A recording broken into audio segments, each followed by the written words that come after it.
नमस्कार, स्वागत है आप सभी का। एडेड जूनियर शिक्षक भर्ती में प्रस्ताव शासन को भेज दिया गया है। ऐसी जानकारी आज के न्यूज़पेपर के माध्यम में दी गई है और साथ में ये भी दिया गया है कि आरक्षण का पेच अभी भी है। आरक्षण को जिले स्तरीय माना जाए, अध्याचन की सीटों को, या फिर स्कूल वार माना जाए। और हम लोग अच्छे से जानते हैं कि पहले ये भर्तियां जिले स्तर पर और स्कूल वार आरक्षण देख करके की जाती थी। मतलब स्कूल वार ही कैटेगरी वाइज सीटों को देखा गया था और अध्याचन पहले जो पूर्व में आया था उसके बाद देखेंगे तो इस साल 2024 में दोबारा से अध्याचन भी मंगवाया गया था।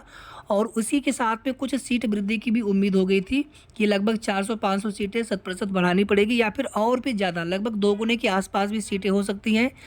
और इसमें इसी चीज़ को लेकर के आप देखेंगे कुछ समय पहले जो प्रस्ताव शासन से डीजी मैम के लिए जो आख्या जो एक लेटर डीजी मैम के लिए आया था शासन से, तो उसमें भी आरक्षण के ही मुद्दे पर 2 बिंदुओं पर आख्या मांगी गई थी। इसके बाद फिर देखेंगे वो प्रस्ताव शिक्षा निदेशालय प्रयागराज को आया था। प्रयागराज से प्रस्ताव बना करके भेजे जाने में देरी होने के कारण अभ्यर्थियों ने अनवरत धरना भी दिया कई दिनों तक। उसके बाद फिर देखेंगे 29 अक्टूबर को प्रस्ताव बना करके शासन के लिए प्रेषित कर दिया गया था शिक्षा निदेशालय प्रयागराज से। इसके बाद जानकारी ये प्राप्त हुई थी कि उस प्रस्ताव पर विभागीय बैठक होनी है। डीजी मैम हो चाहे डायरेक्टर सर व अन्य अधिकारी है, उनके साथ में बैठक होनी है। उसमें शासन के भी अधिकारी रहेंगे। उन बिंदुओं पर सहमति बनने के बाद जब शासन से फाइनल सहमति मिल जाएगी, उसके बाद ही शासनादेश शेड्यूल के साथ में देखने को मिलेगा। अब इसमें अभी कितना समय लगना है, सबसे पहले आज के न्यूज़पेपर में जो कुछ भी जानकारी दी गई है, तो प्रथम दृष्टया ये चीज़ें देखने से यही पता चल रहा है कि ये जानकारी कहीं ना कहीं शासन स्तर से दी गई है आप सभी के लिए, या बेसिक विभाग के अधिकारियों के द्वारा ही इस जानकारी को दिया गया होगा न्यूज़पेपर के लिए। दैनिक हिंदुस्तान न्यूज़पेपर में ये जानकारी आई है। जैसा कि आप सभी यहाँ पर देख सकते हैं, शिक्षक भर्ती का है प्रस्ताव पर आरक्षण मसला अटका। देखिए साथियों, कई दिनों से इस पर अपडेट आप सभी को नहीं दे पा रहे थे। उसके पीछे सबसे बड़ा कारण ये था कि अलग अलग चीज़ों अलग अलग जगह से आप देखेंगे, चाहे अधिकारियों के माध्यम से या फिर किसी की भी माध्यम से जो कुछ भी जानकारी मिल रही थी, उसमें कुछ न कुछ कॉन्ट्रडिक्शन देखने को मिल रहा था। यानी कि ऑलरेडी हम लोग इतनी उम्मीद कर बैठे थे कि अक्टूबर के फर्स्ट वीक तक या फिर 10 अक्टूबर तक शासनादेश आ जाना चाहिए था। लेकिन ये लोग आरक्षण वाला मामला हल करना भी चाहते हैं या नहीं, या केवल अभ्यर्थी कितने मानसिक पीड़ा में उन लोगों को समझ में नहीं आता है, शासन के अधिकारियों को या फिर विभाग के अधिकारियों को, या फिर ऐसा क्या पेच है कि जिस पर अभी तक समाधान नहीं हो सका है। फरवरी में कोर्ट वाले मैटर से मुक्ति मिल गई थी, कोर्ट वाले मैटर से स्टे वाले मैटर से कोर्ट वाला मैटर फाइनल हो गया था, वहाँ से चीज़ें फाइनल हो गई थी।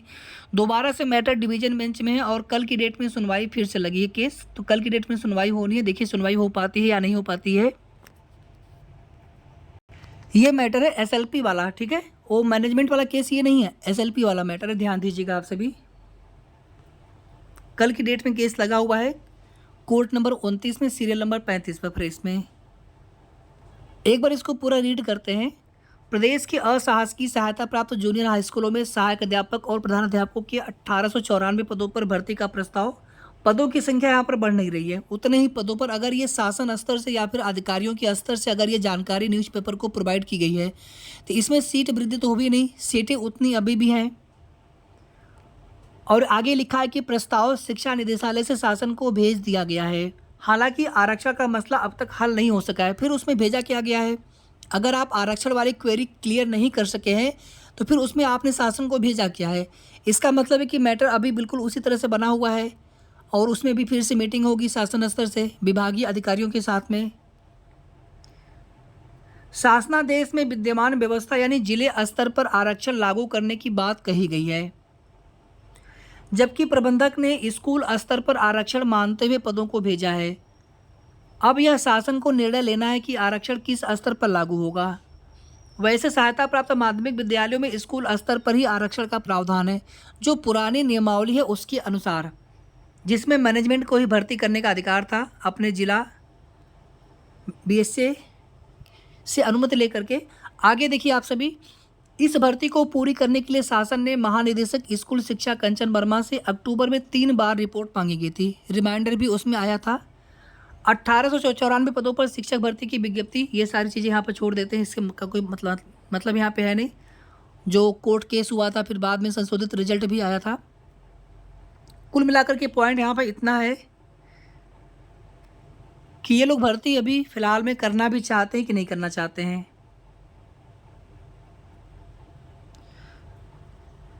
एक तरफ यहाँ पर ये बोला गया है कि प्रस्ताव शासन को भेज भी दिया गया है। अगर आपने भेज दिया है तो उसमें फिर आपने मैटर क्लियर करके क्यों नहीं भेजा है। और वैसे भी देखिए, शिक्षा निदेशालय से जो प्रस्ताव फाइनल बन करके जाना था उसमें ये था कि शेड्यूल आदि को लेकर के अगर आरक्षण का मैटर होगा तो उस पर जो कुछ भी चीज़ें क्लियर होंगी वो शासन स्तर से विभागीय अधिकारियों के साथ में मीटिंग में ही क्लियर होगी। न जाने कितनी बार क्वेरी आ चुकी है, कितनी बार मीटिंग हो चुकी, कितनी बार अभी फ़िलहाल में देखेंगे प्रस्ताव को लेकर के भी कितनी बार चीज़ें हो चुकी है, लेटर चाहे शासन से विभाग को, चाहे विभाग से शासन को गया हो। और अभी कुछ भी क्लियर अगर नहीं हो सका है तो फिर आगे कितना ये लोग समय लेंगे। आप देखेंगे कि अभी अनवरत धरने के बाद प्रयागराज में अनवरत धरने के बाद अब लखनऊ में भी अनवरत धरने की के लिए अभ्यर्थी चाह रहे हैं कि हम लोग यहाँ पर अब सब लोग विवश होकर के मजबूर होकर के धरना देना चाहते हैं कि हम लोग लोकतांत्रिक तरीके से पुनः अपनी मांग को रखेंगे और 12 नवंबर से फिर से हम लोग धरने पर बैठेंगे जब तक कि शासनादेश आ नहीं जाता। और ऐसा कोई मैटर नहीं है कि अगर यहाँ पर शासन चाहे तो उसको हल नहीं कर सकते हैं। मैनेजमेंट वाले केस में भी आगे सुनवाई होनी है और आप देखेंगे कि अभी ये लोग अब उसमें क्या जवाब लगा देते हैं, फिर आगे नेक्स्ट डेट भी लग जाती है। अब माननीय न्यायालय की तरफ से बिल्कुल स्पष्ट कोई टाइम बाउंड कर दिया जाए कि आपको भर्ती करनी ही है इतने समय में तो भी अच्छा होता। तो कुल मिलाकर के साथियों यहाँ पर एक जो अंतिम विकल्प बचा है कि दोबारा से फिर से लखनऊ में अनवरत धरने पर बैठा जाए, कम से कम एक दिन तो कम से कम बैठा जाए, जिसमें सीट वृद्धि का भी मुद्दा होगा और शासनादेश का भी मुद्दा होगा कि भर्ती जल्द शुरू हो, भर्ती पूरी हो। कुछ समय पहले जानकारी मिली थी कि नवंबर के लास्ट तक शासनादेश जारी कर देंगे, लेकिन साथियों जिस प्रकार से पहले भी आश्वासन दिया गया है, किसी के द्वारा दिया गया हो, अधिकारियों के द्वारा दिया गया हो या शिक्षा मंत्री जी ने जब विधान परिषद में उन्होंने कहा था, शायद विधान परिषद का ही सत्र था या फिर विधानसभा का, हमें ध्यान नहीं आ रहा है, तो उन्होंने कहा था कि जैसे ही मैटर कोर्ट से बाहर आएगा हम तुरंत भर्ती शुरू करा देंगे। और इवन देखेंगे कि डायरेक्टर सर ने भी कहा था कि जैसे ही सब कुछ क्लियर होता है हम तुरंत जो है शासनादेश जारी कर देंगे 24 घंटे के अंदर। तो अब किन की बात पर क्या ही भरोसा किया जाए, कुछ भरोसा होता नहीं है, ना ही कोई उम्मीद यहाँ पर हम लोग कर पाते हैं। और ये सीटों का जिस तरह से ये डाटा बार बार 1894 ही न्यूज़पेपर के माध्यम से देखने को मिलता है, हिंदुस्तान में ये दी गई खबर जो आज आप देख रहे होंगे, तो कहीं ना कहीं इसमें ये लग रहा है कि जैसे कि इसमें सीट वृद्धि ये लोग करेंगे कि भी नहीं करेंगे। इसलिए सीट वृद्धि का मुद्दा अभी भी होना चाहिए जब भी अपना धरना हो, अनवरत धरना हो, और उसके साथ में जल्द शासनादेश शेड्यूल जारी हो, भर्ती शुरू हो, भर्ती पूरी हो। आगे 2025 में महाकुंभ का आयोजन होना है, यानी कि अगर ये भर्ती मिड दिसंबर तक, 15 दिसंबर तक अगर ये भर्ती पूरी नहीं हो पाती, फिर आगे देखेंगे तो शीतलहरी की छुट्टियां आरंभ हो जाएंगी दिसंबर लास्ट से, फिर अगले साल जनवरी में महाकुंभ, यानी कुल मिलाकर के फिर कम से कम 1-1.5 महीने 2 महीने फिर और इनके पास बहाना मिल जाएगा, अधिकारियों के पास या फिर शासन के पास। तो कुल मिलाकर के साथियों अब यहाँ पर अगर ये लोग ये आश्वासन देते हैं कि नवंबर लास्ट तक हम शासनादेश देंगे तो भर्ती कैसे पूरी करा पाएंगे ये। तो अब यहाँ पर आवश्यक है कि शासनादेश भर्ती में शासनादेश जल्दी से जल्दी आए, न्यूज़पेपर के माने या फिर कोई भी आश्वासन पे अब भरोसा नहीं होता है जब तक कि भर्ती का शासनादेश आकर की भर्ती शुरू नहीं हो जाती। तो आगे जब भी कोई मुहिम हो साथियों धरना के लिए, तो आप सभी लोग उसमें सपोर्ट जरूर करिएगा।